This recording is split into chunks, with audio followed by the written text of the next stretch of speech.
And we're back! Woo! Hey allihopa, hi everyone and welcome back to another episode of Say It in Swedish and the very first video of 2021. I'm your host Joakim as always, and today we're gonna kick things off with some new Swedish words, and I think that's the best way to kick off a new YouTube year. And obviously a lot of these words will have something to do with the pandemic, so if you're not into that you can watch my other videos. I have a vast archive by now with videos. So Språkrådet in Sweden is kind of an authority on Swedish language care, and they monitor media and so on throughout the year, and then they make a list at the end of the year with new words that pop up. And I've thought out a few words that I think are useful or fun, etc. So we're not gonna go through the whole list, but a few of, you know, my favorites, so to speak. The first one is boomer, and I think you all know what a boomer is by now. It's been a word that, now it basically just means a stupid adult person, and in Swedish it's boomer, I guess, with a nice Swedish accent. Boomer. Hey you boomer. Okay boomer. There you go.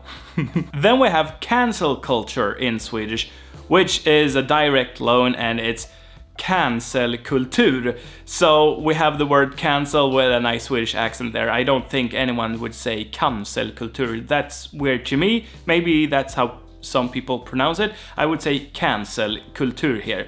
And if you don't know what this is, it's basically removing the platform from someone whose opinions you don't agree with. So you try to, make them platformless so they can't speak. You know, they can't speak up with their own opinions. Yes. Then we have coronahälsning, which basically means corona greeting, and I think it's a very useful word right now because everyone knows what you mean by coronahälsning. It's basically you use your elbow, right? Instead of a hug or instead of a handshake, you let your elbows touch.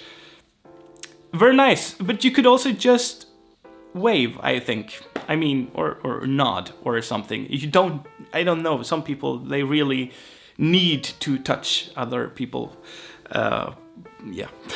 And we all know, especially on Twitter and social media, we have a lot of people who think, at least, that they know a lot.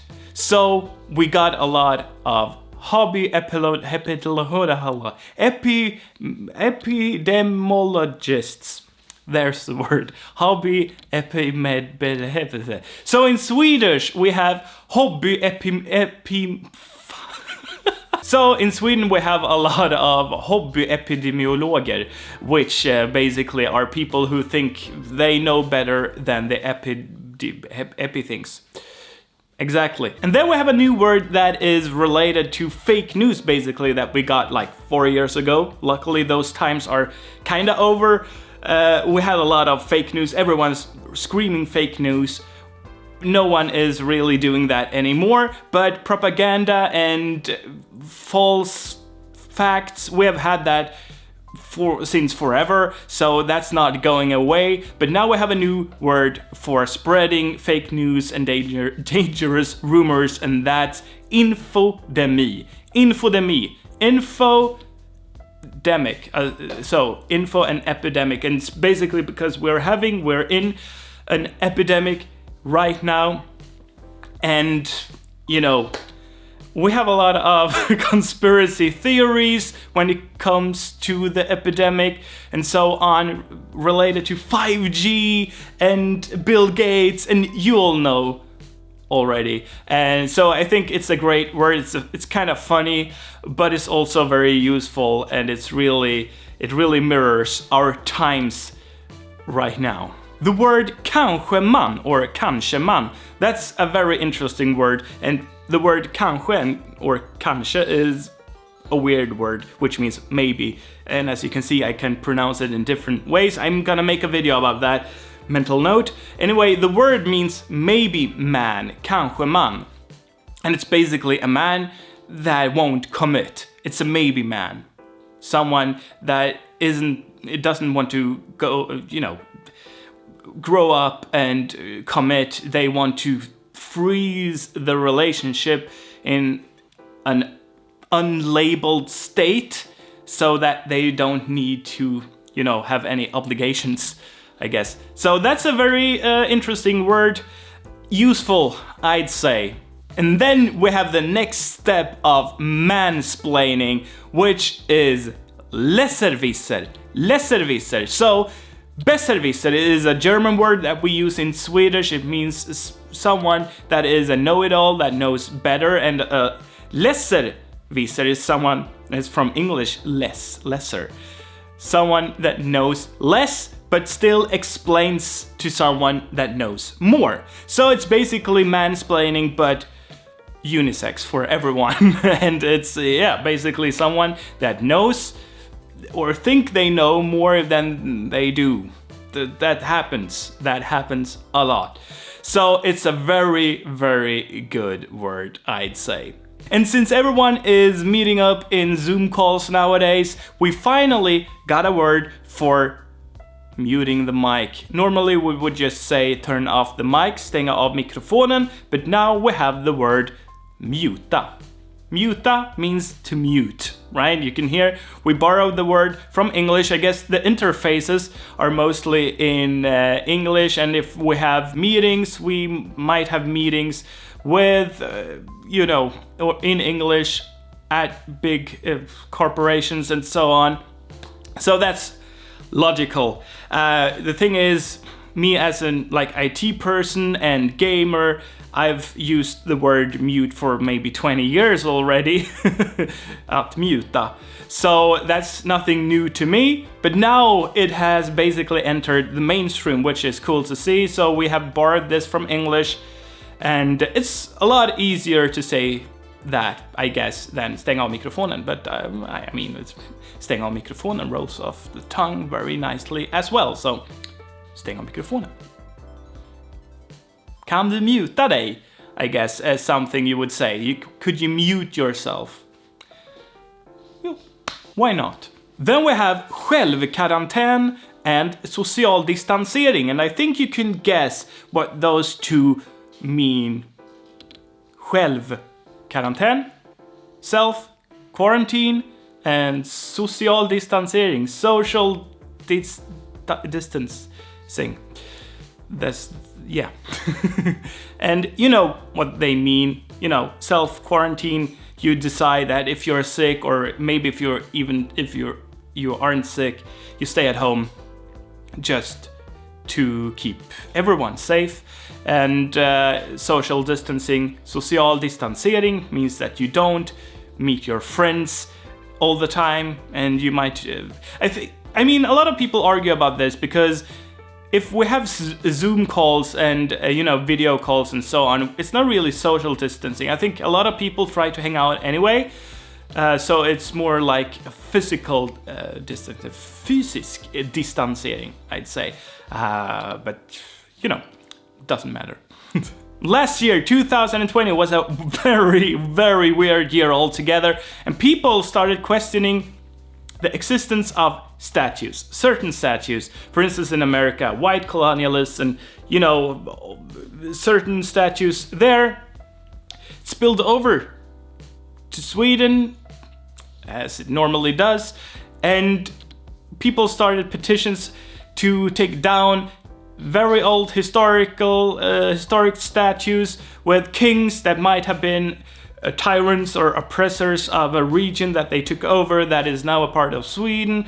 They wanted to take down, statues of scientists, famous scientists that might have been racist. You never know, basically. Or maybe, I don't know what proof they had, right? But given the times, you normally saw people with that looked like yourself. You didn't travel a lot, so being curious or being wary of, people who who don't look like you, that's kind of normal in that case. Now we know better, and we are, we know more about the word. And I think, removing statues, okay, this is not gonna become a video where I comment on that, but think about the history, and if we remove everything, we will forget our history eventually. But the word here is statyprotest. Statyprotest. Statyprotest. Statue protest. Statyprotest. Interesting word. Of course, we also got the word superspridare into Swedish last year. Superspreader, which is basically someone who spreads the virus or a virus to a lot of people.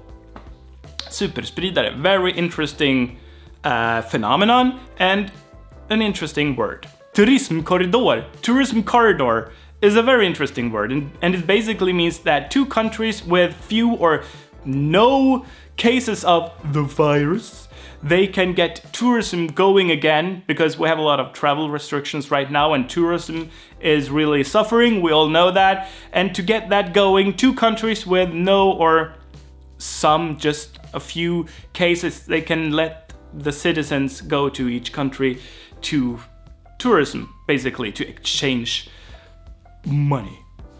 That's all it is about, I guess. So that's an interesting concept to, to get everything going a little bit.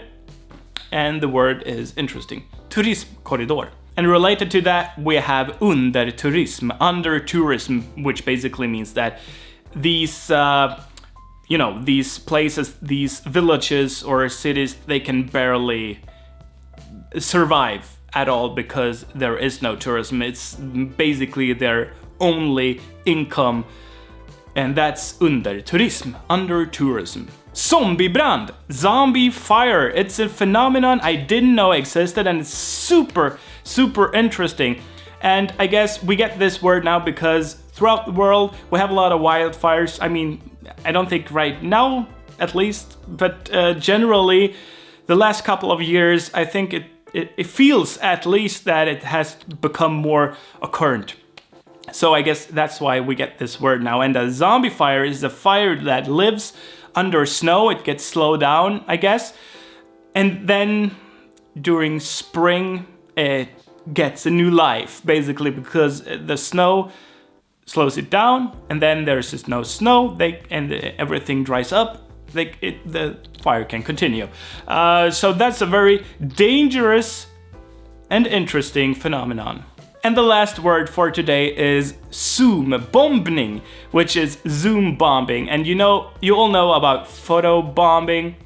And this is basically the same thing, but with Zoom. So people turn up uninvited in Zoom calls, basically. I didn't know that was possible, but maybe there is a Zoom link that gets shared by mistake or something.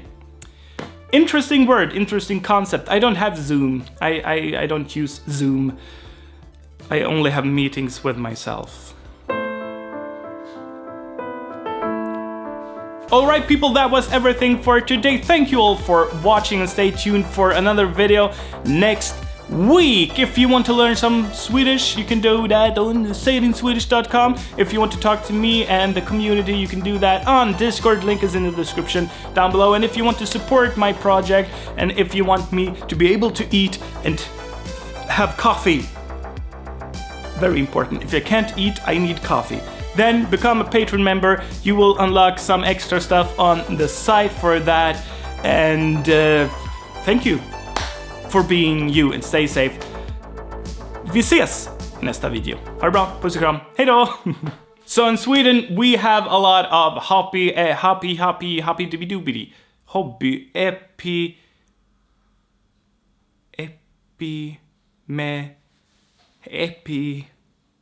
svårt ord. Epidemiolog. Hobbyepidemiolog. So in Sweden we have a lot of epidemiologer.